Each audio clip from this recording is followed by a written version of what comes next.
In the late 1960s, I spent a couple of summers, about 30 weeks each, working on the training ship Foudroyant, which was in fact the Trincomalee. And here we are coming to Hartlepool, and she's been restored. On the Trincomalee, we're just going to walk down the gun deck.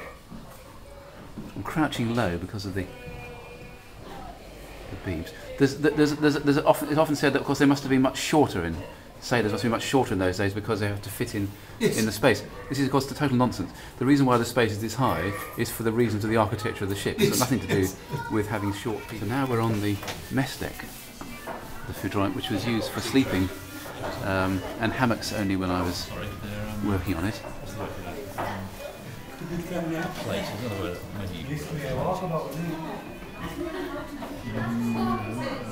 So when I worked on the Foudroyant, this was the officer's mess, and my cabin was just here. We didn't actually have this particular arrangement, but my cabin was just in that corner, and you can see the kind of shape of it. It's quite surprisingly comfortable, actually. Wedged in there, a bit of light.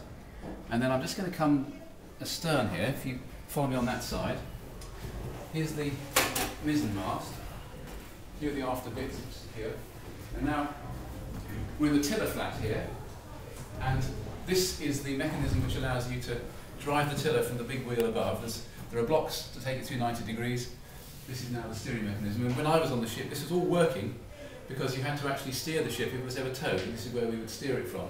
In Nelson's day, if the wheel was shot away by a cannonball or something of that sort, they sent a party down here to actually work this by hand, and they would send instructions down, so you could actually work this from here. It's called the tiller flat. On the stern, on the rudder post, which is just at the other end of the tiller, and you can't really see it, but the word Trincomalee is actually carved into the rudder post at the top. And so I used to come down here and read a book sometimes and just go and look at the rudder post, and there's the word Trincomalee up there. Here we go.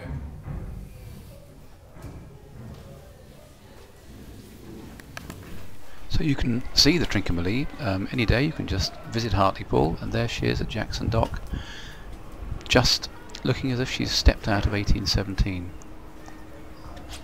And it's well worth a visit. Everything's been done quite beautifully. It's just as though she'd only just been taken out of commission. Quite remarkable. HMS Trincomalee, 1817. Fully restored.